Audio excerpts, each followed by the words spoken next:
It was the way he sat so still. Most children fidget, tap their fingers, swing their legs, something, but not this boy. The adoption coordinator said his name was Eli, and that he had been in and out of foster homes for most of his life. No documented relatives. No one ever came forward to claim him.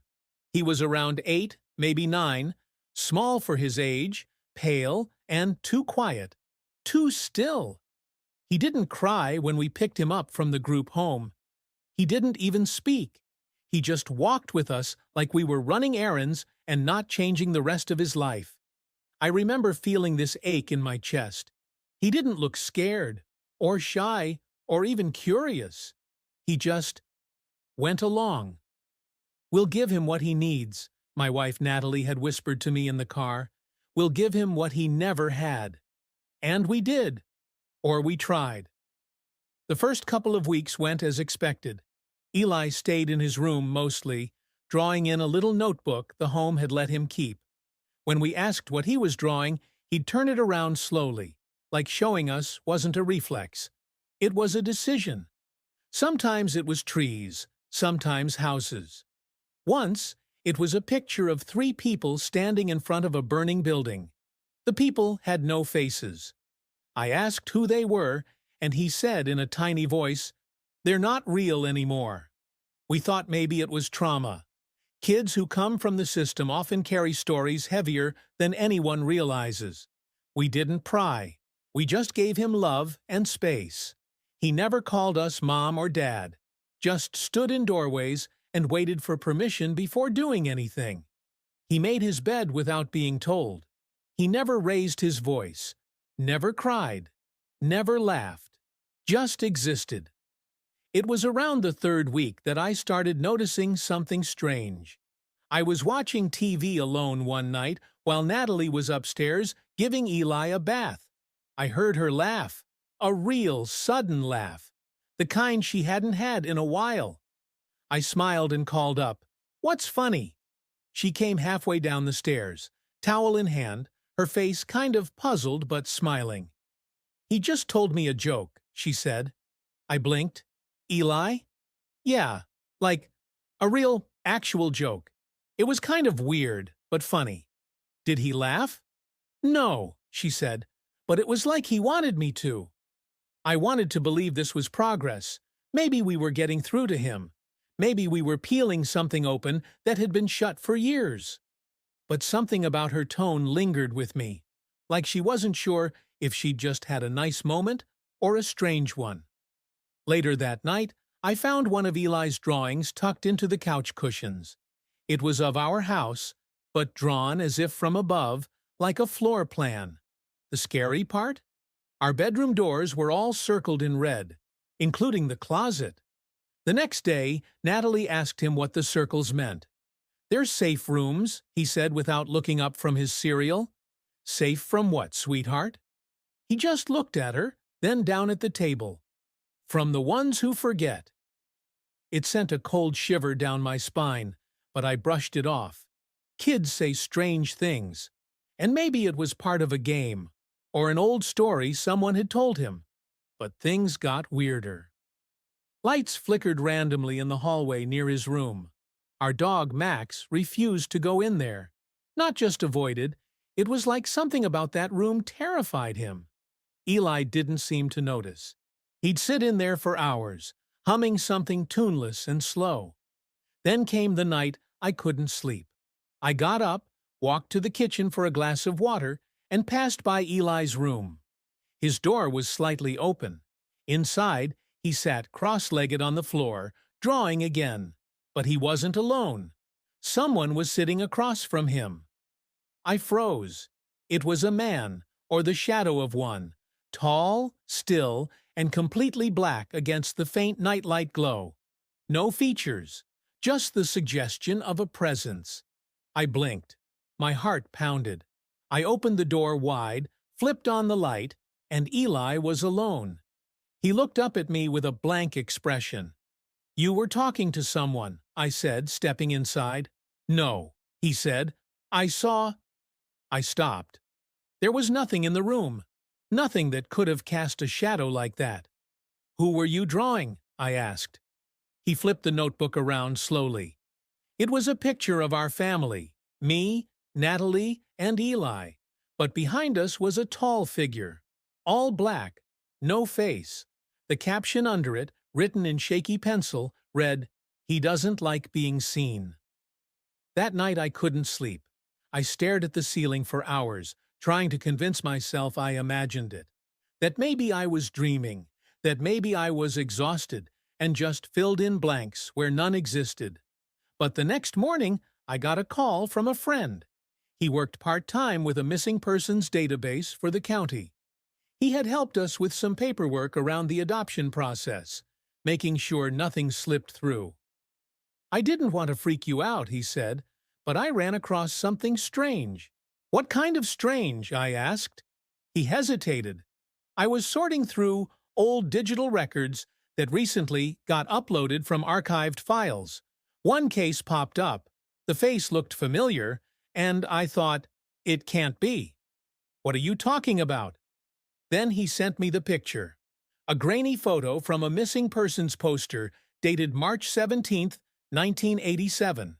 The boy was younger, maybe 5 or 6 in the picture, but the resemblance was unmistakable. Same mouth, same eyes, same scar on the left eyebrow. The name under the picture was Eli, but the poster said he went missing 36 years ago, and he hasn't aged a day. I stared at the image on my phone, heart hammering so loudly it drowned out everything else. My first thought was that it was some kind of mistake, a glitch in the upload, or maybe an old case with a similar-looking child. But the longer I looked, the less doubt I had. Same lips, same soft jawline, same tilt in the head, same Eli. "Are you sure this isn't a case of mistaken identity?" I asked, my voice shaking. My friend, Darren, paused. "Look, I checked. The photo's time-stamped. The records are clean. That poster came from a batch stored in an evidence locker in a cold case archive. They were digitizing everything, and this one popped up. That boy disappeared in 1987. No trace, no follow-up. Parents claimed he just vanished from his bed one night. Room was untouched, door locked from the inside." I felt dizzy. My knees buckled, and I sat down on the edge of the coffee table, clutching the phone. Darren's voice softened. "You need to be careful, man. I don't know what this means, but if that really is the same kid, someone's going to come looking." I couldn't process what he meant right away. Someone? I hung up and sat in silence, the picture still glowing on the screen. I heard Natalie in the kitchen humming while Eli sat at the table drawing again, just like every morning. How do you confront a child about something like that? I didn't. Not right away. Instead, I started watching. For the next week, I documented everything: what he ate, how long he slept, his behavior, how often he spoke. I even began measuring him subtly. And that's when the second horrifying truth hit me. He wasn't growing. I compared his height on the kitchen wall where we'd marked it that first week. It hadn't changed, not a centimeter. I dug out old photos from the group home. He looked exactly the same. Not just in the face. Everything. His fingers, his teeth, his frame. Like someone pressed pause on his body 3 decades ago. Natalie noticed something too. He started talking to himself at night, she said one morning, pale and tired. Full conversations, like he's answering questions, but there's no one in the room. I asked if he mentioned any names. She nodded, hesitating. "Just one," she whispered. "A woman. He keeps saying she's not ready yet. Then sometimes he says, but she remembers." The chills that ran down my spine were immediate and sharp. That night, I placed a baby monitor in his room, one of those old models we had lying around. I hid it behind some books on his shelf. At 2:47 a.m., I woke up to static. Then the voice started, but it wasn't Eli's. It was female, muffled, garbled, like speaking through a tunnel underwater, but I could make out some of it, and what I heard made my blood run cold. 36 winters, buried deep. They still remember. He's only the face. Then Eli's voice. I told you, they're not ready. The woman again. They've seen the poster. Long pause. Then, soon, they'll forget again. I couldn't breathe. I raced down the hall, flung open his door, but he was fast asleep, curled under his blanket, alone. The next day I decided to confront him.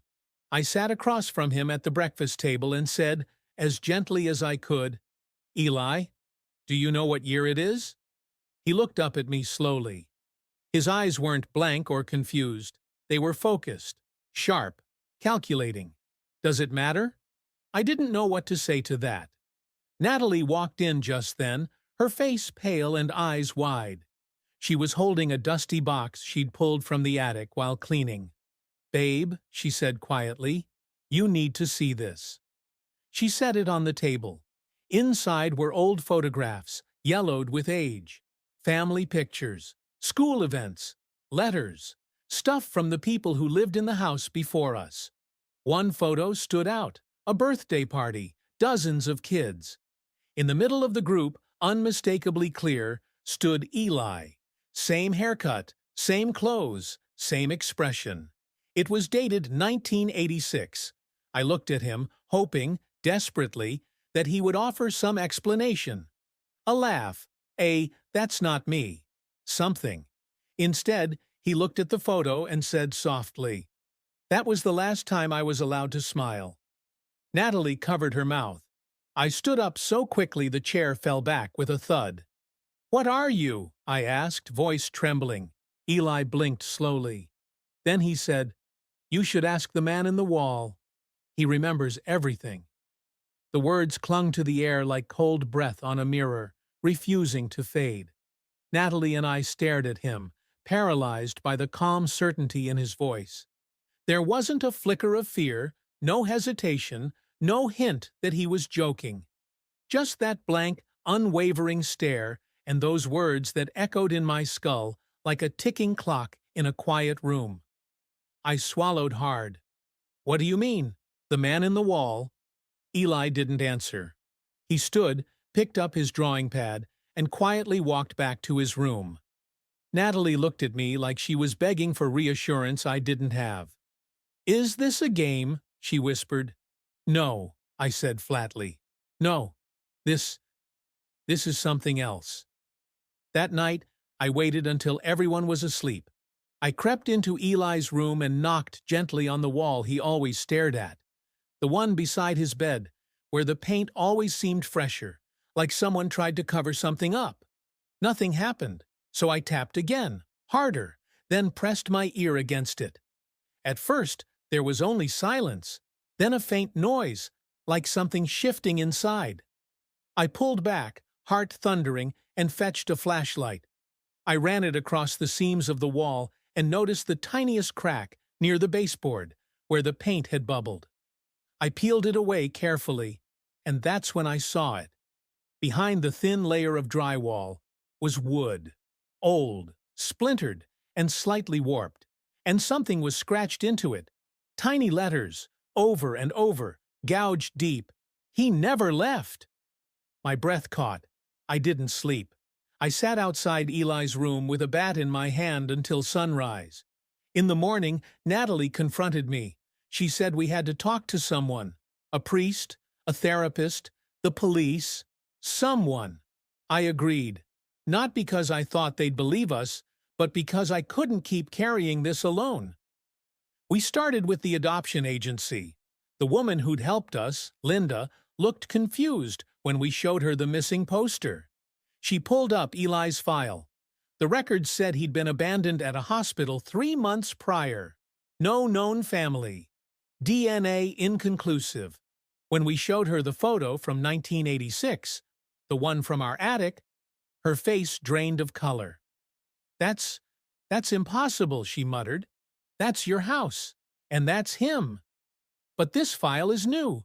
There's no way he was here in 1986. Natalie asked to keep a copy of the file. Linda hesitated, then quietly printed one out and handed it over, eyes wide and full of questions she didn't ask. That night, Natalie combed through the documents. Hospital reports, intake notes, psychological evaluations. Most of it was vague, too vague, but one detail stood out. Under Notes from Intake Nurse, someone had scribbled a single sentence in red ink. Refused to be touched. Kept whispering about the others still waiting. I decided to go back into the wall. Armed with tools, I carefully opened a panel behind the drywall. Dust and old insulation poured out. I pushed deeper, shining the flashlight until it caught something. A space. A crawl space that shouldn't have been there. Narrow, barely a foot high, but long. I slid in on my stomach, dragging the light ahead of me until the beam landed on it. A small wooden door. Too small for an adult, maybe just big enough for a child to squeeze through. I hesitated, then reached forward and pulled the latch. Behind the door was a small room, cramped, dusty, a nest of old blankets, stuffed animals, bones of mice, and photos. Dozens of photos, all children, all in black and white, all marked on the back with dates, names, and a word I didn't understand. Exchanged. Some had red X's over their faces. I rifled through them, trying to understand what I was seeing, when I found one that made my blood run cold. It was Natalie, as a child, maybe 5 years old, crying in a swing. The back read, "Pending." My hand shook. I stuffed the photo into my pocket and crawled back out, slamming the panel shut. I didn't tell her. Not yet. I didn't know how to. That night, I couldn't sleep. So I watched Eli. He sat on his bed, eyes open, not blinking, just staring at the same wall. Then he spoke, softly, to no one. She knows now. Silence. Then again, they always know when it's time. I stood frozen in the hallway, unable to breathe. Then Eli turned his head, sharply like a puppet on a string, and looked right at me, from across the house, through the wall. "Tell her not to swing tomorrow," he said. "That's when they take her." The words didn't just echo through the hallway. They lodged into my spine and rooted there like frostbite.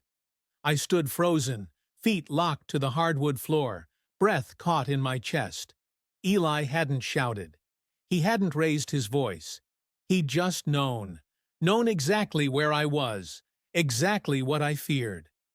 I backed away slowly, quietly, like any sudden movement might provoke something.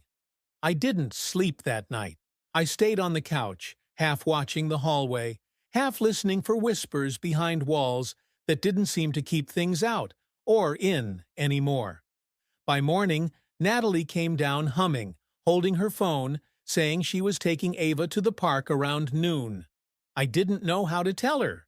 Not yet. Not until I could be sure I wasn't losing my mind. I called in sick. I searched the crawl space again. This time I brought gloves, a mask, and my camera. I needed proof, because I realized something dangerous.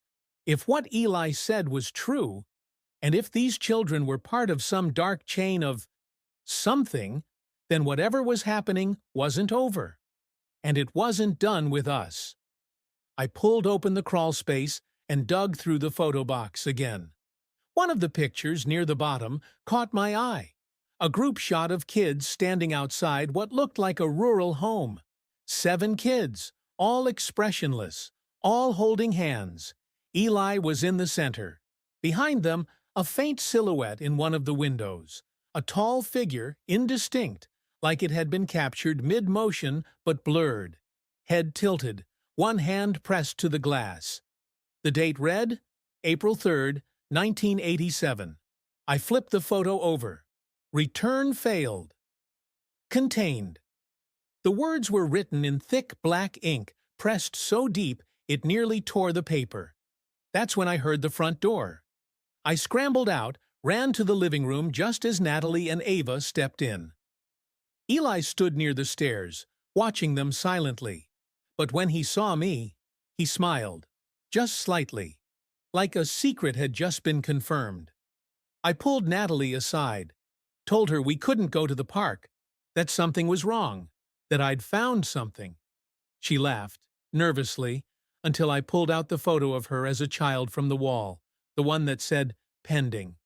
Her laughter stopped. "Where did you get this?" she asked, voice low. "In the wall," I whispered, "and I think they're coming for Ava next."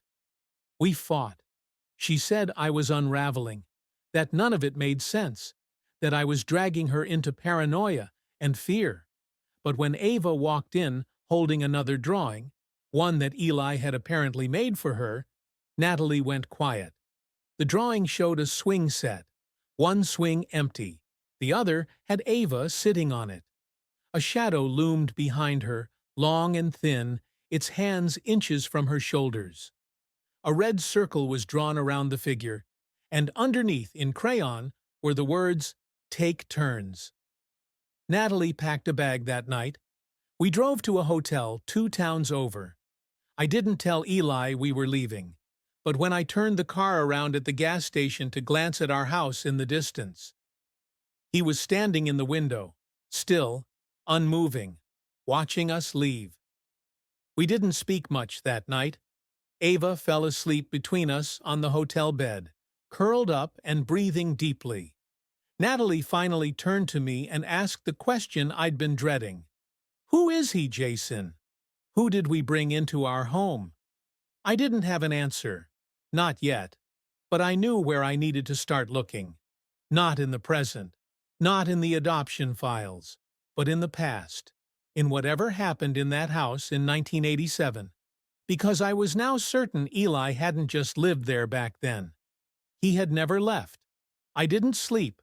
Not because I wasn't exhausted, I was, but because every time I closed my eyes, I felt that same presence from the house, something lingering behind the veil of silence, just waiting for the moment I let my guard down. The hotel room's ticking wall clock, once comfortingly ordinary, began to sound like a countdown. To what? I wasn't sure. But it wasn't good. At dawn, while Natalie and Ava were still asleep, I got in the car and drove back to the house. I had to be quick. I needed answers, and I knew the crawl space wasn't the only place where secrets were buried. If Eli had been tied to that house since 1987, someone had to know something. I started with county records, then newspaper archives, missing persons databases. I even logged into forums for cold case sleuths. The 1980s didn't leave behind many digital fingerprints, but one grainy scan from a local newspaper, dated April 6, 1987, chilled my blood. The headline read, "Group Home Fire Kills 6, One Child Unaccounted For." The article described a foster group home located just outside of town, the same property our house was built over decades later. The home had gone up in flames in the middle of the night. Investigators found 6 children's remains inside, but one was never found. His name, Eli Ray, age 7. I stared at the scan for minutes. His name, his face. The same face of the boy sleeping in our guest room just days earlier. He hadn't changed. Not one wrinkle, not a growth spurt, not even a chipped tooth. It was like he'd been preserved. And yet he walked, talked, drew, smiled. Who or what was this child? As I backed out of the records office, I got a call from Natalie. Her voice was shaking. "Jason," she whispered, "he's here." My heart stopped. "What? You said you locked the door." "I did. But when I went to the bathroom, Ava was sitting up in bed, talking to someone." "Talking to who?" She hesitated. She said, "Eli's here. He wants me to come play on the swing." "Jason, we're on the 3rd floor. There's no swing set. There's no one outside." I tore out of the parking lot like a madman. By the time I got to the hotel, Natalie was in tears, clutching Ava. The room was empty otherwise. Eli was gone. But the window was slightly open, and on the inside sill was a folded piece of paper. Another drawing. It showed three figures. Ava on the swing, me standing behind her, and a tall figure looming behind me. Its arms were unnaturally long, and its head was just a blank oval. No face, no features, but in red crayon above it was one word: Dad. Natalie refused to stay another night. We packed again and moved to her sister's house out of state. I didn't argue. Whatever this was, it followed me. Or maybe I brought it with us the day I signed those adoption papers. But still, I couldn't let it go. I spent nights searching every corner of the web. Then I found something buried deep on an old message board. A user named Meyer87 had posted a cryptic thread in 2011 titled, "He wasn't a boy, he was a message." I clicked. The post was short, only a few lines, but every word landed like a hammer to my chest. We adopted a boy named Eli. Quiet, polite, never aged, drew pictures of places he couldn't have known. He told our daughter not to go into the woods. That's where they took her. We moved, but he followed. He isn't lost. He's sent. To warn us, or to prepare us. The account was deleted shortly after. That's when I realized I wasn't alone. Other families had seen him. Other families had lost children because of him. But the question that haunted me more than any was the one I couldn't shake. If Eli wasn't lost, then who sent him? I tried to push that question away, but it followed me like Eli's drawings, surfacing at the worst times. During meals, during showers, even when I was holding Ava, trying to be the kind of father who wasn't haunted. But something was changing.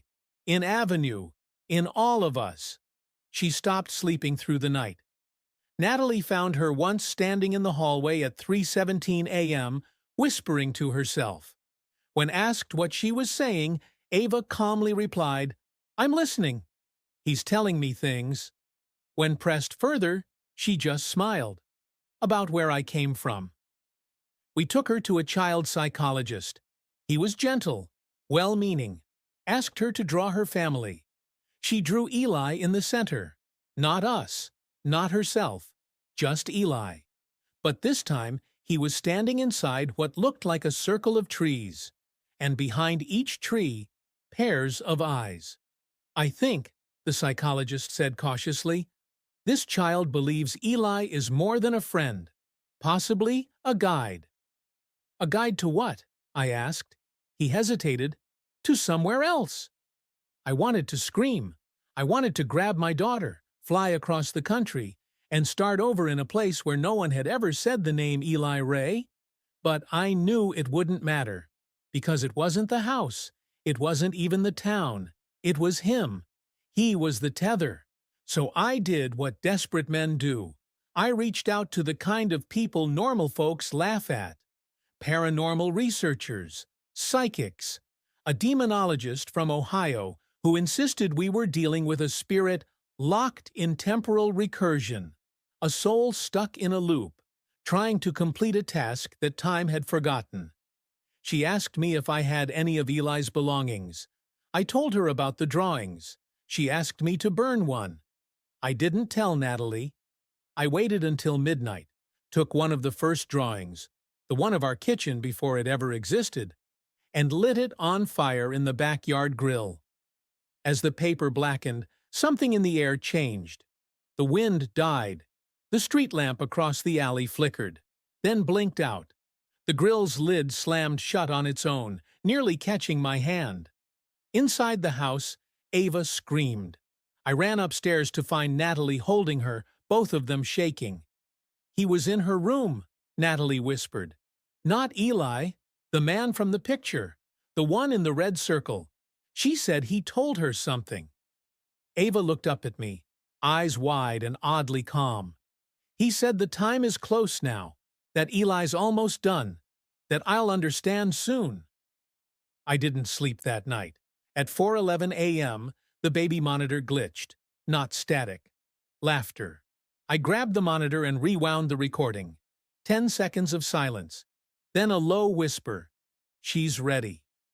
That was it. The next morning we packed again. Not to flee, but to find someone. Anyone. I drove back to the county records office, demanded to speak with whoever had overseen the records from the 1987 group home fire. That's when I met Mrs. Callahan. She was in her 80s now, with eyes like frost and a voice like gravel. When I told her about Eli, her hands began to tremble. "You found him," she whispered. "He wasn't supposed to be found." I asked what she meant. She looked me dead in the eye. There were 7 children in that fire. Not 6, but the state only reported 6 deaths because the 7th was already gone, taken, marked. I showed her the drawing, the one with the faceless man. She nearly dropped it. "I've seen him," she said. 30 years ago, another child drew that figure. Same pose, same blank face. They said it was imaginary, a trauma response. I swallowed. "Who was the child?" She looked at me sadly. "Eli." And that's when it hit me. He wasn't warning us about what happened. He was warning us about what's coming. I left Mrs. Callahan's office with hands trembling and my throat dry. Outside, the day looked deceptively normal. Sunlight filtering through the clouds, cars humming by, life going on as if nothing had shifted.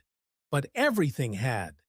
Every step I took back to the car felt like walking away from something old and into something I was never meant to understand. Natalie called just as I turned the key in the ignition. "You need to come home," she said, her voice taut. "Ava, she's not herself." I asked what happened. She said something strange, something I don't even think she understands. She said, "Eli's not real, but he is, and he's been waiting for a long, long time." My blood chilled.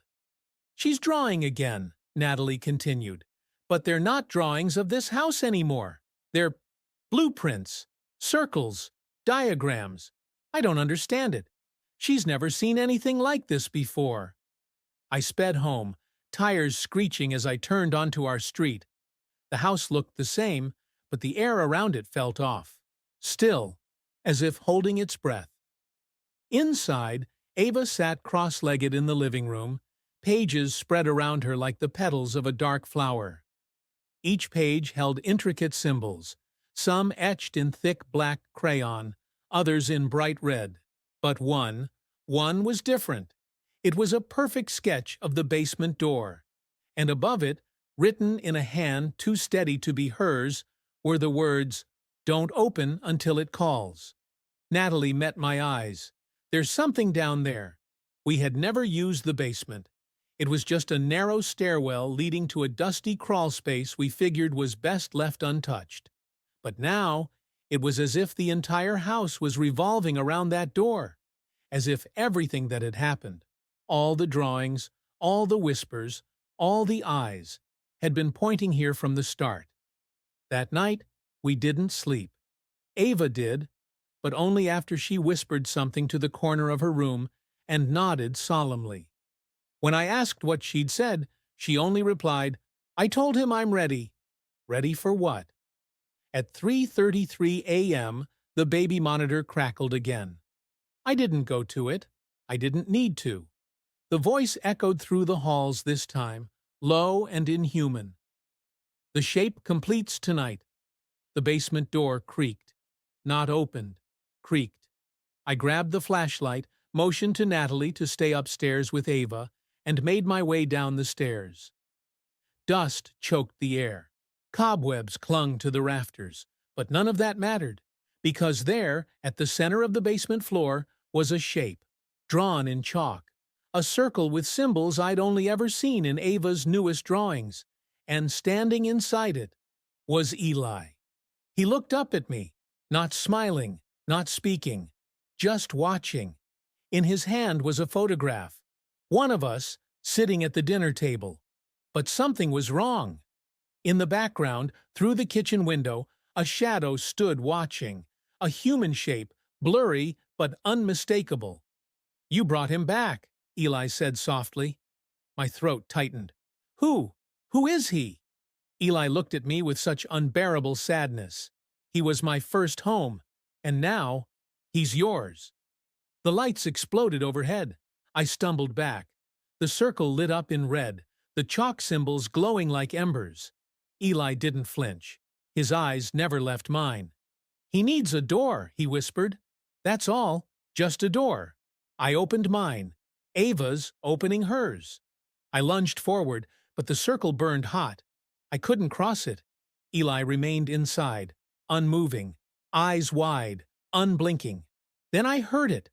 Upstairs, Ava was laughing, but it wasn't her laugh. It was layered. Two voices. I ran up the stairs, two at a time. Natalie was at the bedroom door, frozen in place, tears streaking her face. "She's talking to him," she whispered. "She's saying goodbye." I opened the door. Ava sat on the floor, back straight, eyes glowing faintly in the dark. Her hand hovered above another drawing, this one showing all of us, but we were standing outside the house, watching it burn. "He's going home now," she said without looking up, "but he'll leave something behind. He always does." The monitor in her room buzzed again, a whisper, one word, "Thanks." That night, we slept in shifts. No one came, no more whispers, no more drawings, but in the morning, Ava was gone. So was Eli. Just gone. No signs of struggle. No broken windows. Her shoes are still by the door. Only her final drawing on the bed. A circle, a basement door, and us, alone. Natalie sat there for hours, clutching the tiny red sweater Ava wore the day we brought her home. I searched the entire house, every closet, every crawl space, even the attic we never opened. There was no sign of her, just silence, and that strange sense of heaviness pressing in from every wall. We called the police. They filed a report, searched the neighborhood. Neighbors helped, volunteers came, dogs sniffed through brush, but nothing turned up. There were no leads, no cameras caught anything, no doors opened, no windows broken. It was as if she simply stepped out of existence, but I knew better. I went back into the basement that night. The chalk circle was gone, but the dust on the floor held footprints, bare, small, hers, and leading straight to the far wall. A wall that should have been solid, a wall that now had faint cracks, forming a perfect rectangle, like a doorway. Natalie refused to come down there. She stayed in Ava's room, rocking in that creaky chair all night long, sometimes humming lullabies Ava never liked, as if maybe this time she would. And then the phone rang. Not the cell, the landline, the one we never use, the one Natalie wanted disconnected years ago. I picked it up. The static was sharp, but beneath it, breathing, rhythmic, human. And then a voice, software, familiar. "Daddy?" It was Ava. I nearly collapsed. "Ava? Where are you?" A pause, a whisper behind her voice, like wind or movement. And then, "I'm where Eli went. He said we're almost ready." My heart dropped. Ready for what? For the swap. What swap? "Ava, listen to me. Tell me where you are. I'm coming to get you." But she kept going, her voice eerily calm. "He said you were never meant to keep me. I belonged to before. But he liked how you looked after me. So now, they want to make it fair." The phone went dead. I stared at it, knuckles white, mind spinning. What did she mean, a swap? I told Natalie. She refused to believe it was Ava. She said it was some twisted prank, some cruel person trying to mess with us. But I knew my daughter's voice, and I knew her silence even better. That night, I went online, dug deep, old forums, archived news, missing persons databases. I searched for patterns, for any other children who vanished like Eli, reappeared, then vanished again. And I found them, dozens, going back decades. Every 11 years, children between the ages of 5 and 9, all adopted, all described as quiet or emotionally withdrawn. And every one of them had been seen talking to someone imaginary right before they vanished. One entry caught my eye. 1987. A girl named Maddie went missing from a foster home in Arkansas. Months later, she reappeared on the porch of a family in Oregon, miles away, with no memory of how she got there. The family adopted her. She lived with them for 5 years. Then, at age 10, she drew a picture of their basement. The next morning, she was gone. The pattern was real. The swap was real. I tracked down the woman from that family, now in her 60s. Her voice cracked when I told her about Ava. "They always take them back," she said. "Always.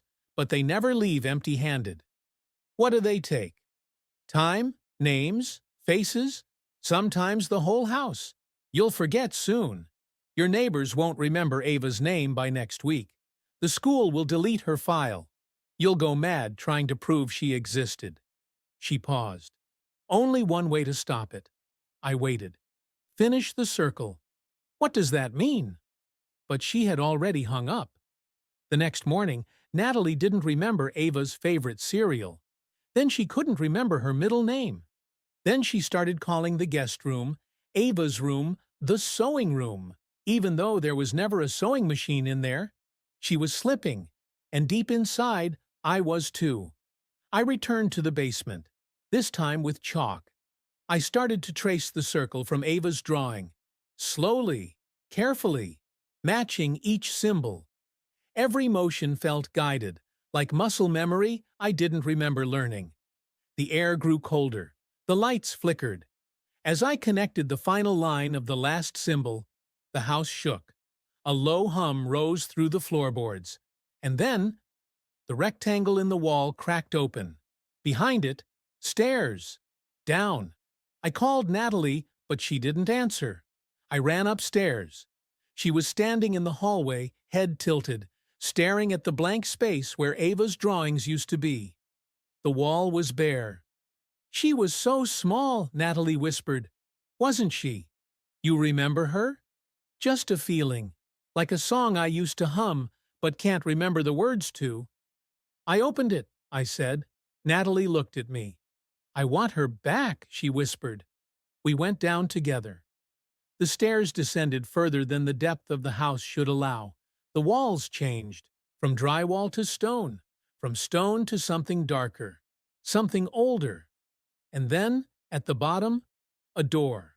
It was made of wood that pulsed like flesh, warm to the touch, and in the center, carved deep into the grain, was one word, SWAP. Natalie stepped back when she saw it. Her hand clutched mine so tightly it ached. I didn't ask if she wanted to keep going. We'd passed the point of wanting.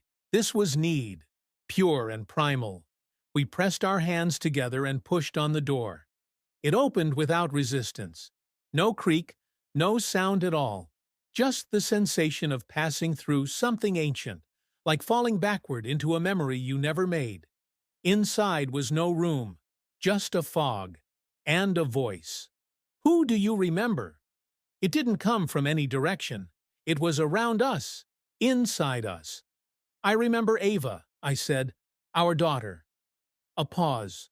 The fog thinned, and from it emerged a shape. Her shape. Avenue. But not like before. Her eyes were blank. Her mouth moved without sound. And her body, it shimmered at the edges, like heat over pavement. Natalie ran to her, but stopped just before touching. "She's not solid," Natalie whispered. The voice returned. "To receive, you must return." "Return who?" I asked, though I already knew. Behind us another door appeared. Unlike the first, this one bled light through its cracks. It pulsed in rhythm with a heartbeat. Not Ava's. Mine. Natalie turned to me, and for a second I thought she understood something I hadn't. "It's not about Eli," she said slowly. "It never was. It's about us." The fog parted more. In its depths I saw shapes, children, dozens, standing in silence, their faces featureless, like erased drawings. But one turned toward us. It was Eli. His mouth moved. "I wanted to stay," he whispered, "but they needed balance. You took what wasn't yours. Now they decide who goes. We didn't know, I said. We didn't know what he was, what any of this was. They never do, Eli said. The door behind us opened with a hiss of hot air. Inside stood a mirror, but it didn't reflect us. It showed Ava, sitting in her old room, clutching her stuffed bear. Waiting. Natalie fell to her knees. "What do we do?" she asked the fog. The voice came softer now. "Give back the part that remembers." We were being asked to forget. I could take her home, but not as she was. Not with the memories. She would live, laugh, grow, but she would be new. The moments we loved, shared, built, they'd be gone. We could never speak of them, never recall them. And yet, I looked at Natalie. She nodded. We stepped through the mirror. Instantly, we were in Ava's room. Morning light poured in through the blinds. The house felt lighter, warmer, like a weight had lifted. Ava blinked up at us. "Hi," she said shyly. Natalie knelt in front of her. "Do you remember us?" Ava tilted her head. "I just got here." She smiled. We cried. She didn't know her name, so we gave her one. She didn't know her birthday, so we chose a new one. She didn't remember the songs we used to sing, so we sang new ones. But she was here. And in her silence, there was peace. Days passed. Then weeks. Neighbors came over with casseroles, congratulating us on the new foster placement. None of them remembered Ava from before. Not even the mailman who used to bring her stickers. The school called to confirm a registration, saying they had no prior record of her. Natalie didn't flinch. We'd been warned, but at night I'd sometimes hear her crying. Quietly. Not Ava. Natalie. She missed something she couldn't name. A void where memories used to be. As for me, sometimes I'd wake up with the image of a chalk circle in my mind. A door that pulsed. A whisper asking, "Who do you remember?" I always answered the same way. I remember love. And it was enough. Until last night. I went to check on Ava. The room was quiet. Her bear on the bed. The covers neat. And on the wall, drawn in black crayon, was a circle. In the center, a mirror. And beneath it, in her handwriting, 4 simple words. "I remember you, Daddy." My heart stopped. For a moment, the air left the room. I couldn't move, couldn't breathe. Those 5 words hung there like a noose from the ceiling. Not because they were frightening, but because they weren't supposed to exist. She wasn't supposed to remember. I walked to the wall, eyes fixed on the circle she'd drawn. The lines were imperfect, childlike, but the shape was exact. Too exact. And the mirror at the center, drawn in gray and black, shimmered with a kind of depth. It wasn't just a picture. It was trying to become something else. I ran my fingers across the crayon. Dry. Fresh. I turned toward Ava, who was still asleep, one hand curled under her cheek, the other clutching the bear we'd given her. Her breathing was soft, slow, but her eyelids flickered as if dreaming something she couldn't contain. I didn't wake Natalie. Not yet. I needed to be sure.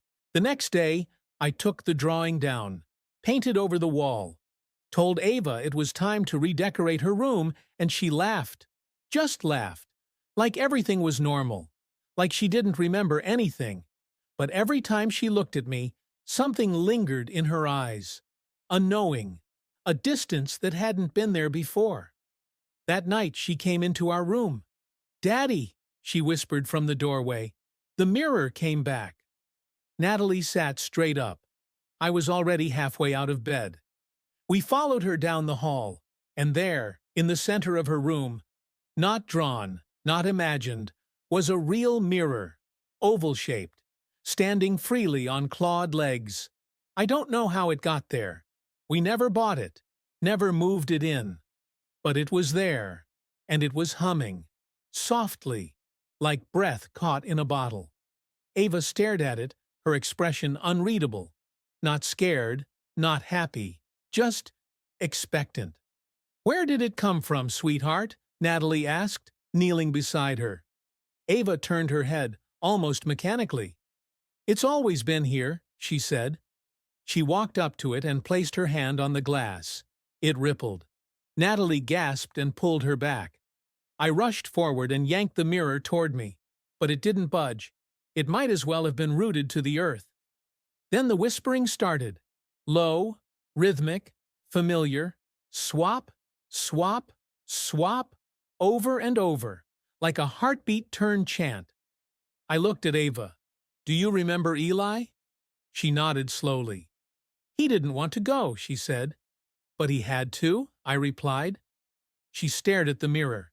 "They want me back now." "No," Natalie said. "Number your hours." But Ava only looked at me. "You can keep me, but it won't be quiet anymore." "What do you mean?" Her head tilted. "They're loud when they're angry." Suddenly, the house groaned. Not the floors, not the walls, the whole structure, like something massive shifting under the weight of forgotten time. The lights flickered. We backed away from the mirror, pulling Ava with us. The surface of the glass began to swirl. Fast, faster, until a shape appeared. A boy. Number Eli. But older now, his face longer, his eyes darker, and in his arms, something wrapped in cloth. A bundle. He looked at me and opened his mouth. But the sound didn't come from him. It came from Ava. A scream, loud and sharp and ancient. It poured from her mouth like smoke. She collapsed. We carried her to the hospital. They said it was a seizure, that children have them, that it was common. But we knew. We stayed with her through the night. She slept, sweat beading on her forehead. At 3:33 a.m., the lights flickered in the room. Just for a second. Then silence. When Ava opened her eyes again, she smiled at me. "Daddy," she whispered. "It's okay. He left something behind." "What do you mean?" She lifted her hand, opened her fingers. In her palm, a tooth. Not hers. Old. Yellowed. Not human. I turned it over and saw a marking carved into the root. The same word. Swap. Ava leaned close to me, her voice low and slow. "I didn't scream earlier. That was them." "Why?" I asked. She shrugged. "Because I didn't want to go, and now someone else has to." Natalie looked at me. "What did we bring into this house?" she asked, but I didn't answer. Because I already knew. And now, so did Ava. The next morning, Ava was different. Not sick, not tired, just awake. Fully, like she'd been asleep her whole life, and finally opened her eyes. She walked to the kitchen and made herself breakfast. Toast, cereal, even juice from the fridge. She had never done that before. Not without asking. Not without hesitation. Natalie watched from the hallway, frozen. I just stood there, unsure of whether to feel proud or terrified. Ava looked up at us, smiling. "You don't have to worry anymore," she said. "I'm staying." She sat and ate like everything was fine. Like there hadn't been a mirror that shimmered like water. Like we didn't find a non-human tooth in her hand hours ago. Like she hadn't collapsed under a scream that sounded like 100 voices all mourning the same loss. After breakfast, she drew, but not pictures. Words. She filled a notebook with names. None of them hers. None of them ours. Page after page. Names like Ezekiel, Mara, Silik, Dovry. Old names. Not from any TV show, not from any storybook. Natalie brought the notebook to me. "She doesn't even know how to spell half of these," she whispered. But she did. Every letter was clear, precise. Some were carved. Actually carved. I touched one and felt the rough indent like a knife had etched it. But the pen Ava used had no damage. The pages weren't torn. Like the names wanted to be there. Needed to be. We took her to the park that afternoon. We needed fresh air. A break from the thick, heavy silence in the house. Ava ran ahead and joined a group of kids. She smiled, laughed, climbed the monkey bars. It almost made me believe we were okay. Until one of the kids started crying. A little boy, maybe 5, ran from the swing set to his mother, sobbing. The mom pointed at Ava. "What did you say to him?" she demanded. Ava tilted her head. "I told him the truth," she said. "And what truth is that?" the mother snapped. Ava's smile faded. "That his name isn't Benjamin, and his mom isn't his mom." The park went silent. The mother's face drained of color. She grabbed her son and left. More parents followed. Natalie pulled Ava aside. "You can't say things like that, sweetheart." "But it's true." Even if it is, you have to keep those thoughts inside. Okay? Ava stared at her. "I didn't tell him to leave, but they're going to come for him now." Natalie froze. "Who?" Ava looked at the sky. "Whoever had him first." That night, Natalie stayed up searching. I knew what she was doing. Looking up those names Ava wrote. Trying to find a connection. A thread. I stayed with Ava. She watched cartoons, but her eyes didn't follow the screen. Her hands were still. She whispered something. "What was that?" I asked. She looked at me. "I said they're moving." "Who?" She pointed to the mirror. I turned. It was in our living room now. We hadn't brought it there. I took 3 steps forward, and the surface began to ripple. No light, no reflection. Just the shimmer of breath. And then, 2 eyes, not human, yellow, slit-pupilled, watching, waiting. I backed away. "What do they want?" Ava answered from the couch. "They're waiting to see if I'll forget again. And if you don't? Then they'll want you." She turned to me, slowly. "Do you remember the little girl in the mirror, Daddy?" I shook my head. "You will," she said. Natalie came into the room holding a photo. "This name," she said. "This one Ava wrote? Dovry? It belonged to a girl who went missing in 1951. Same town, same street. She vanished from her bed." My mouth went dry. "What's the connection?" Natalie stared at Ava. "She looks exactly like her." We pulled up the photo. Black and white. Faded, but unmistakable. Same eyes, same nose, same scar above the left brow. It was Ava, but it wasn't. The date on the back, June 4th, 1951. That's Ava's birthday. We didn't give her that birthday. The state did. They said the records were lost. But someone knew, because Ava had drawn that date too. On the back cover of her notebook, in blood-red crayon. When we asked her why, she said, "It's not my birthday. It's my loop." We stared.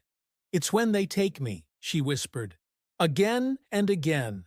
Until someone trades." Natalie's hands shook. She turned to me. "We have to stop this, whatever this is." But Ava was already walking toward the mirror. And it was rippling faster now.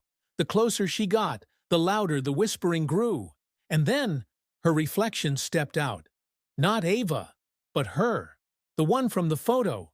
Eyes empty, mouth closed, hands reaching. Natalie screamed.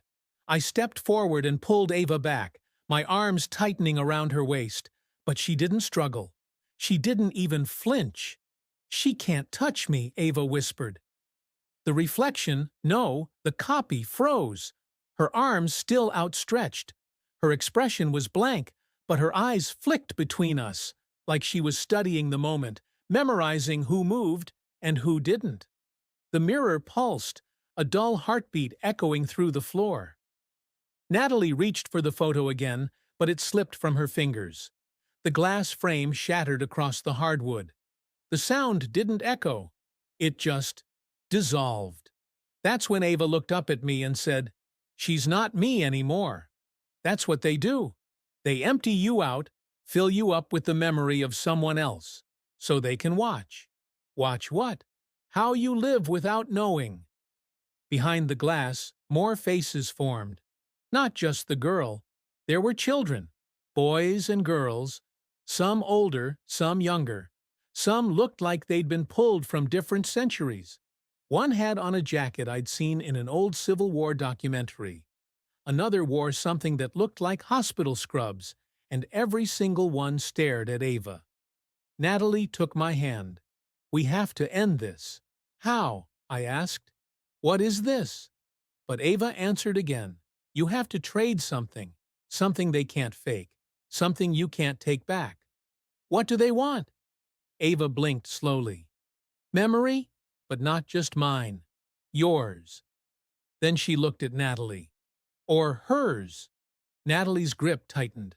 "They want to erase one of us?" she asked.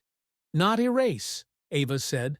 "Replace, so they can walk through, so they can be real again." The mirror swelled. One of the children inside it stepped forward. He looked like the boy from the adoption center, the one from the photo dated 1987. Except his skin had thinned, like parchment stretched over bone. His lips didn't move, but his voice came through. "You signed the papers." Natalie's eyes widened. "No, we didn't sign for that." "You did. When you took her, when you let her in." The boy stepped closer. "She was the window. Now we need the door." The glass rippled as he pressed his hand against it, and it came through. His hand, not glass, not reflection. Real, small, trembling. He wasn't attacking. He was begging. "Help me," he whispered. "Please. They're coming. They always come back. And they use her." He pointed at Ava. "She's the only one that remembers. That's why they keep her. That's why they start over." My mouth went dry. "What happens if she forgets?" "She disappears. For real. Not into them. Just gone." I looked down at Ava. Her expression was tight, afraid, but determined. "I don't want to forget," she whispered. "Please don't let them take that from me."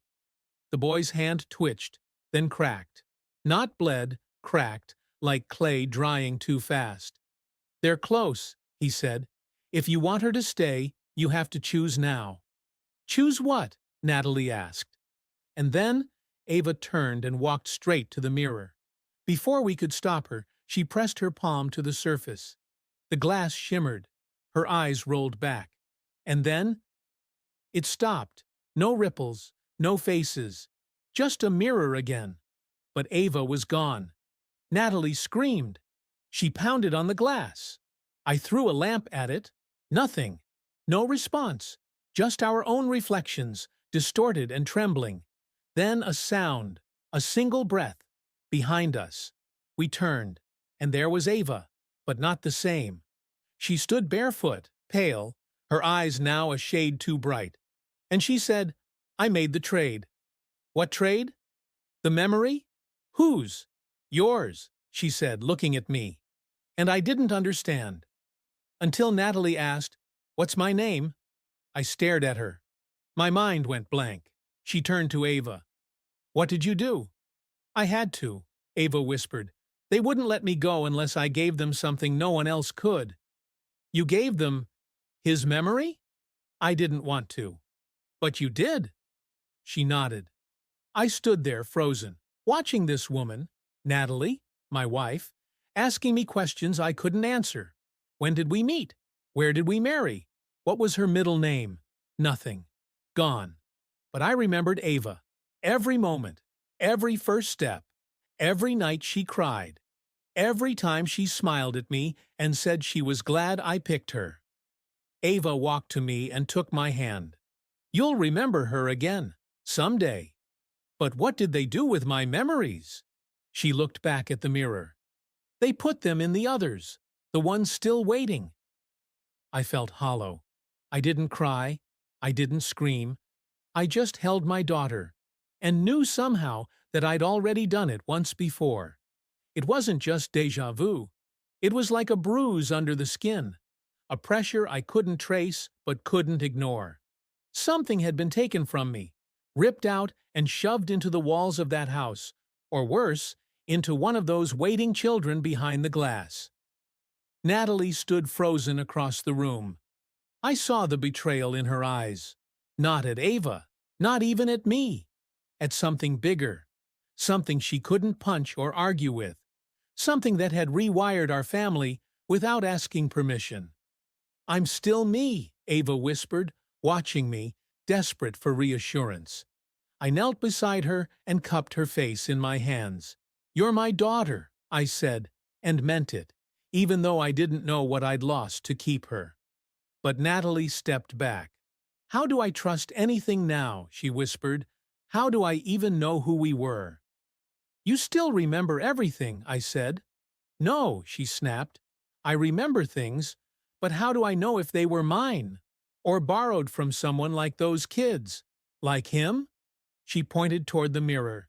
It was calm now, silent, but the air still vibrated like static, clinging to everything. Ava turned and said softly, "They don't give memories, they only take." Natalie turned to her. "Then what did you give them exactly?" Ava looked down.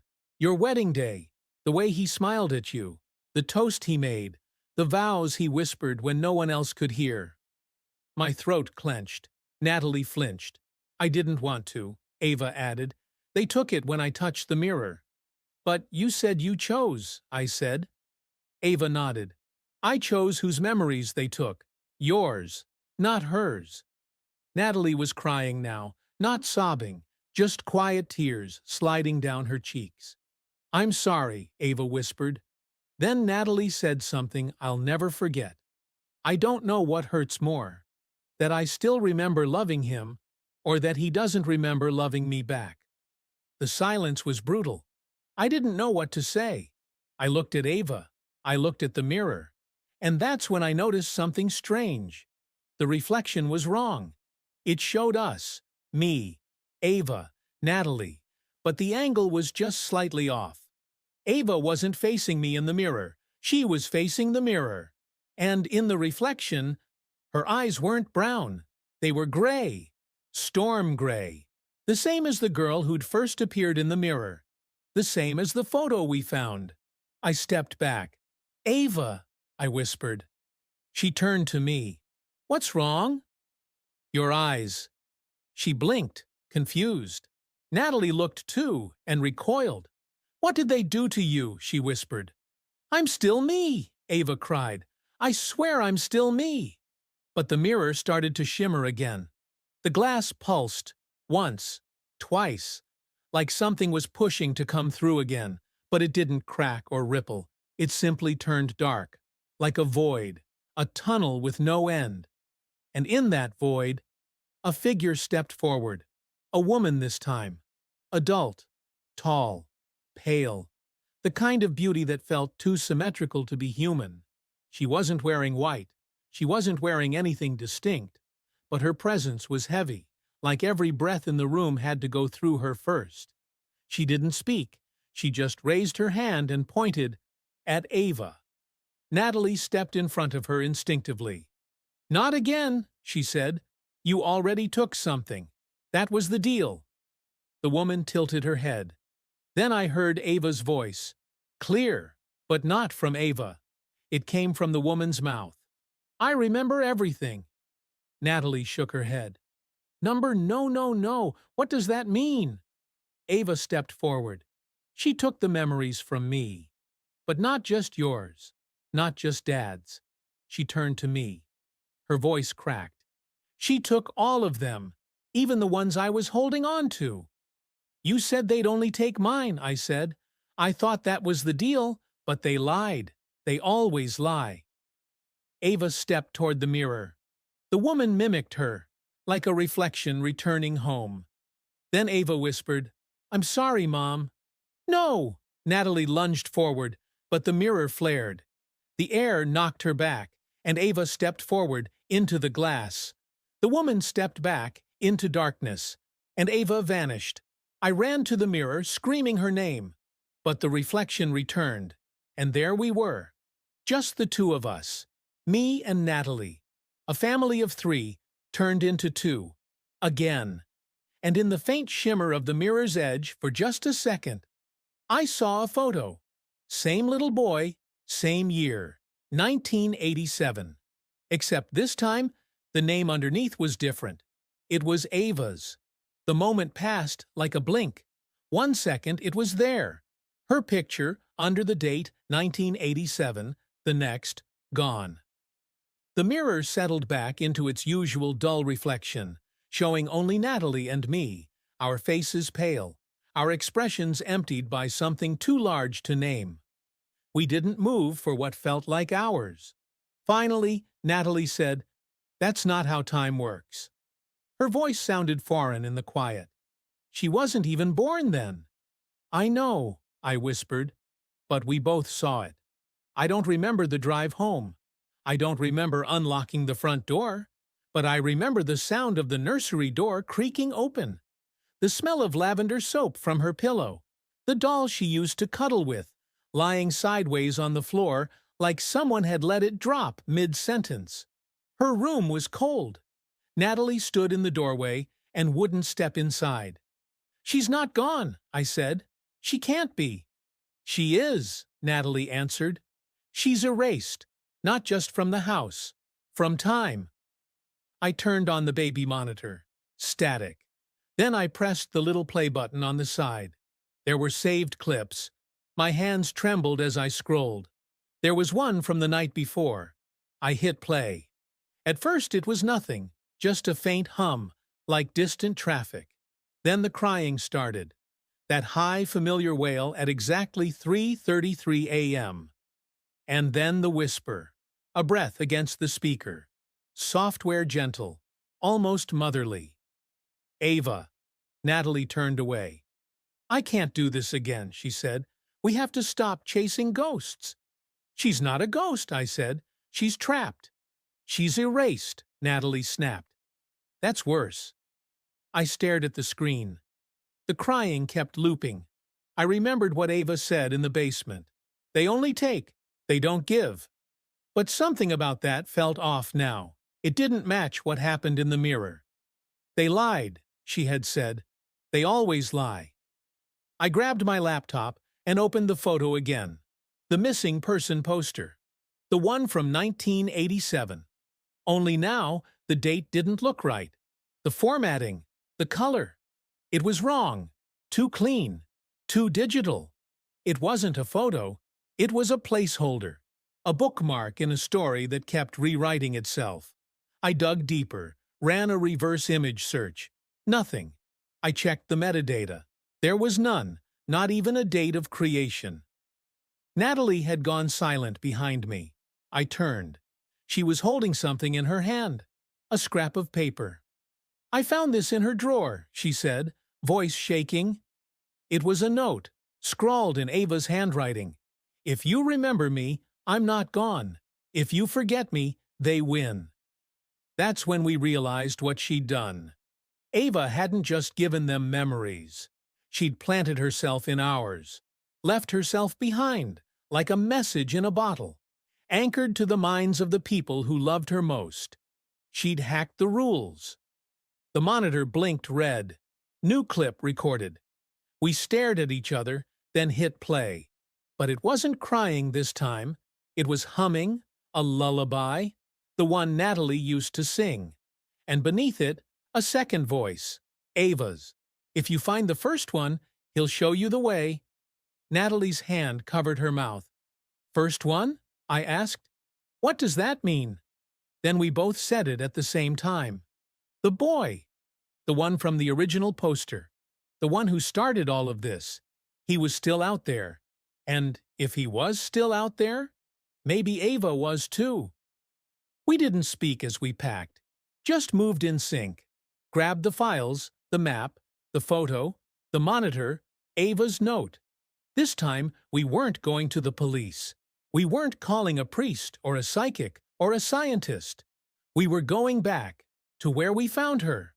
Back to the house, but not through the front door. Not this time. We were going through the mirror. It wasn't metaphor, not anymore. We returned to the old house, boarded up now, caution tape sagging in the cold light of early morning. No one had bought the place.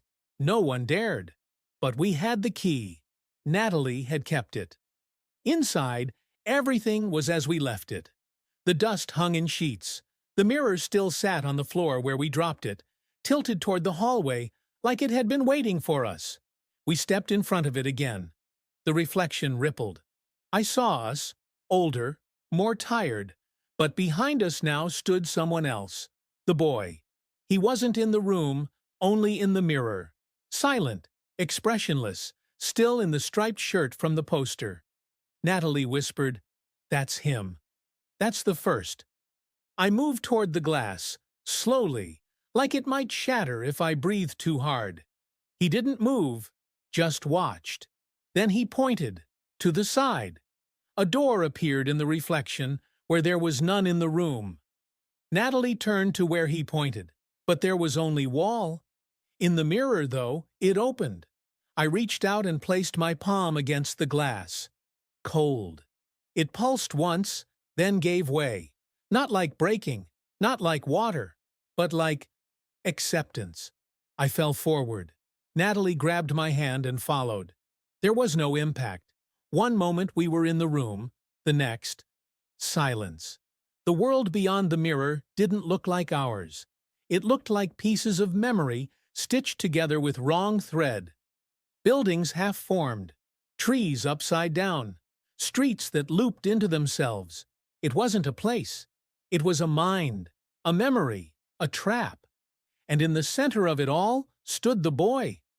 He spoke for the first time. "They forgot me." His voice sounded like 1,000 voices trying to agree. Natalie stepped forward. "We remember you." He shook his head. "Not enough." Then his face changed. It blurred, shifted. He became Ava, but not the Ava we knew. Older, tired, like she'd been here for years. Natalie gasped. I moved forward, heart thudding.